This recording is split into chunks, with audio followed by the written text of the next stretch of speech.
Welcome back, and now it's time for the final part of Charles Dickens's A Christmas Carol, Stave 5, the end of it. Yes, and the bedpost was his own. The bed was his own.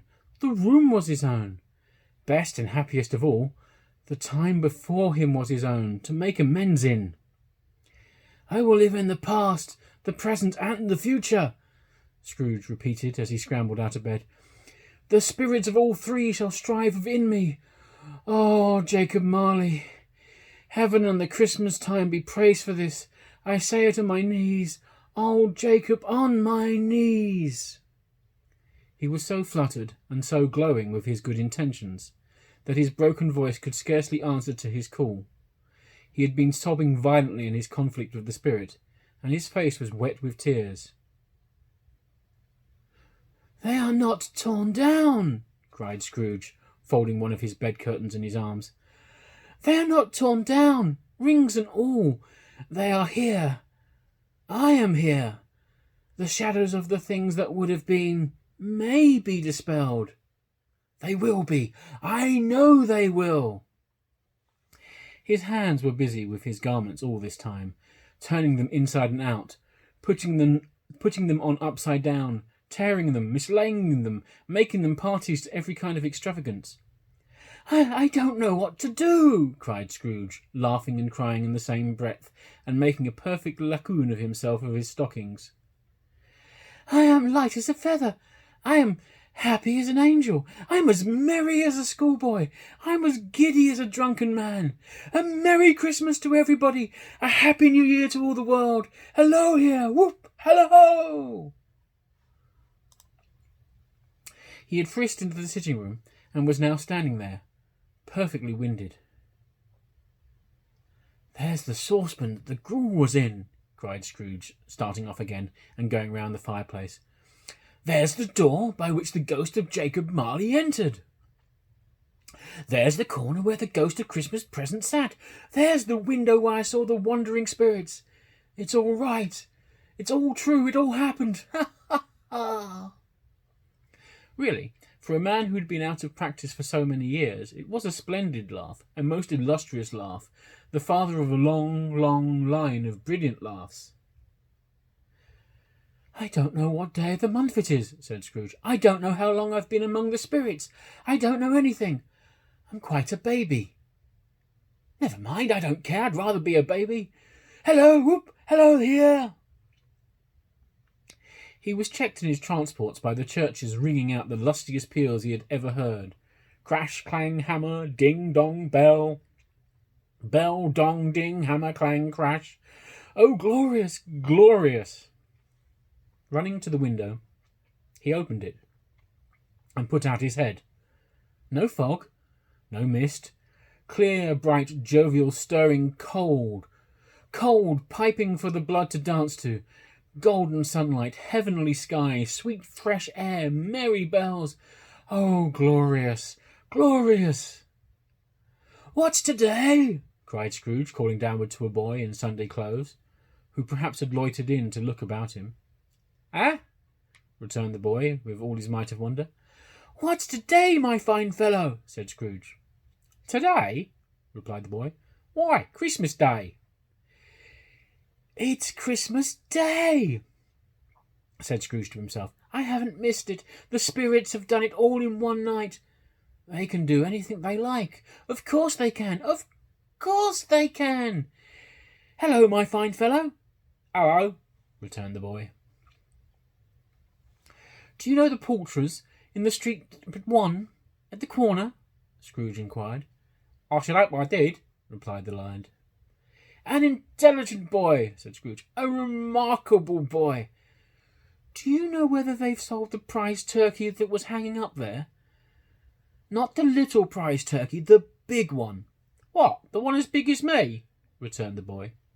What a delightful boy, said Scrooge. It's the pleasure to talk to him. Yes, my buck. It's hanging there now, replied the boy. Is it? Said Scrooge. Go and buy it. Walker, exclaimed the boy. No, no, said Scrooge. I am in earnest. Go and buy it, and tell them to bring it here, that I may give them the direction where to take it. Come back with the man, and I'll give you a shilling. Come back with him in less than 5 minutes, and I'll give you half a crown. The boy was off like a shot. He must have had a steady hand at the trigger who could have got a shot off half so fast. I'll send it to Bob Cratchit's, whispered Scrooge, rubbing his hands and splitting with a laugh. He shan't know who sends it. It's twice the size of Tiny Tim. Joe Miller never made such a joke as sending it to Bob's will be. The hand in which he wrote the address was not a steady one, but write it he did, somehow, and went downstairs to open the street door, ready for the coming of the poulterer's man. As he stood there, waiting his arrival, the knocker caught his eye. I shall love it as long as I live, cried Scrooge, patting it with his hand. I scarcely ever looked at it before. What an honest expression it has on its face. It's a wonderful knocker. Here's the turkey! Hello, Whoop, how are you? Merry Christmas! It was a turkey. He never could have stood upon his legs, that bird. He would have snapped them short off in a minute, like sticks of sealing wax. Why, it's impossible to carry that to Camden Town, said Scrooge. You must have a cab.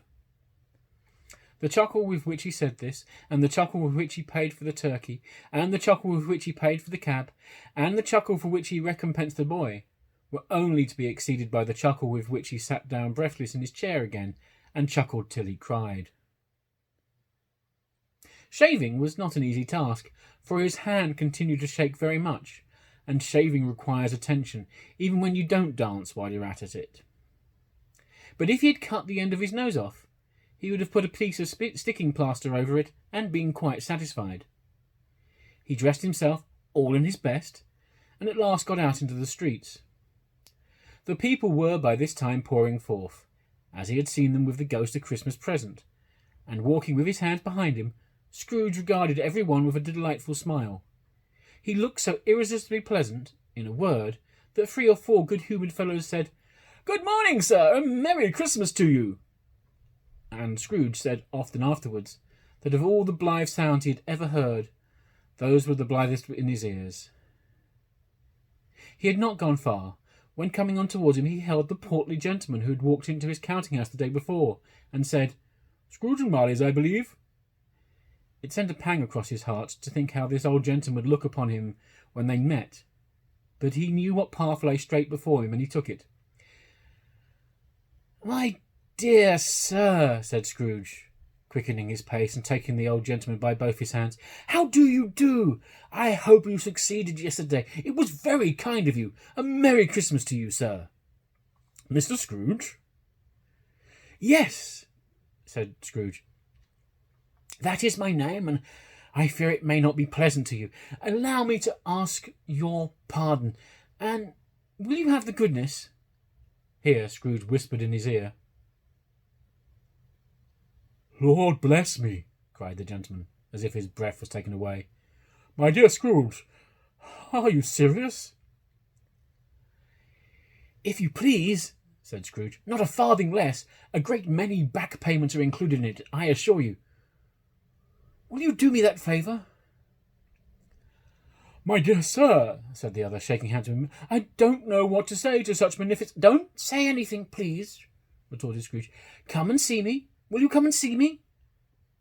I will, cried the old gentleman, and it was clear he meant to do it. Thank ye, said Scrooge. I am much obliged to you. I thank you 50 times. Bless you. He went to church, and walked about the streets, and watched the people hurrying to and fro, and patted children on the head, and questioned beggars, and looked down into the kitchens of houses, and up to the windows, and found that everything could yield him pleasure. He had never dreamed that any walk, that anything, could give him so much happiness. In the afternoon he turned his steps towards his nephew's house. He passed the door a dozen times before he had the courage to go up and knock, but he made a dash and did it. Is your master at home, my dear? Said Scrooge to the girl. Nice girl, very.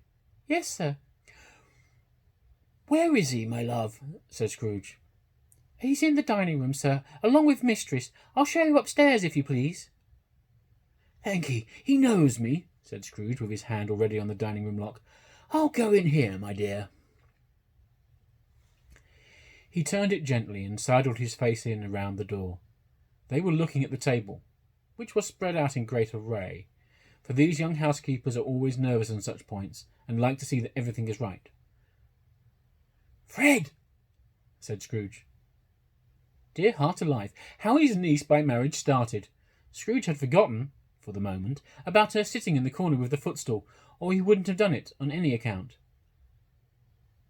Why, bless my soul, cried Fred. Who's that? It's I, your Uncle Scrooge. I have come to dinner. Would you let me in, Fred? Let him in? It's a mercy he didn't shake his arm off. He was at home in 5 minutes. Nothing could be heartier. His niece looked just the same. So did Topper when he came. So did the plump sister when she came. So did everyone when they came. Wonderful party, wonderful games, wonderful unanimity, wonderful happiness.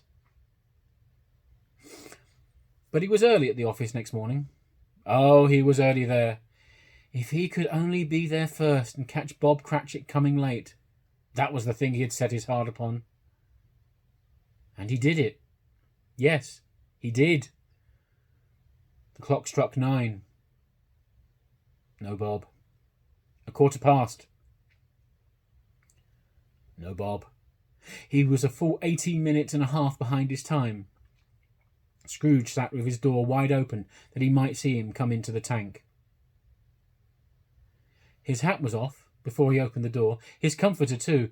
He was on his stool in a jiffy, driving away with his pen as if he were trying to overtake 9 o'clock. Hello, growled Scrooge in his accustomed voice, as near to as he could now feign it. What do you mean by coming here at this time of day? I'm very sorry, sir, said Bob. I am behind my time. You are? Repeated Scrooge. Yes, I think you are. Step this way, sir, if you please.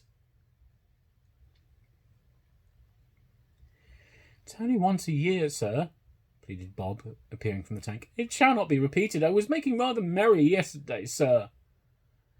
Now I'm tell you what, my friend, said Scrooge. I'm not going to stand this sort of thing any longer, and therefore, he continued, leaping from his stool and giving Bob such a dig in the waistcoat that he staggered back into the tank again, and therefore I'm about to raise your salary. Bob trembled and got a little nearer to the ruler. He had a momentary idea of knocking Scrooge down with it, holding him and calling to the people in the court for help and a straight waistcoat. A Merry Christmas, Bob, said Scrooge, with an earnestness that could not be mistaken, as he clapped him on the back. A merrier Christmas, Bob, my good fellow, than I've ever given you, for many a year. I'll raise your salary and endeavour to assist your struggling family, and we will discuss your affairs this very afternoon, after a Christmas bowl of smoking bishop. Okay, Bob? Make up the fires and buy another coal scuttle before you dot another I, Bob Cratchit. Scrooge was better than his word. He did it all, and infinitely more. And to Tiny Tim, who did not die, he was a second father.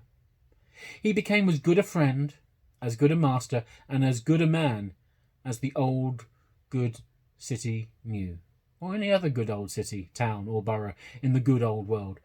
Some people laughed to see the alteration in him, but he let them laugh, and little heeded them, for he is wise enough to know that nothing ever happened on this globe for good, at which some people did not have their fill of laughter in the outset. And knowing that such as these would be blind anyway, he thought it quite as well that they should wrinkle up their eyes in grins as have the malady in less attractive forms. His own heart laughed, and that was quite enough for him. He had no further intercourse with spirits, but lived upon the total abstinence principle ever afterwards, and it was always said of him that he knew how to keep Christmas well, if any man alive possessed the knowledge. May that be truly said of us, and of all of us. And so, as Tiny Tim observed, God bless us, every one.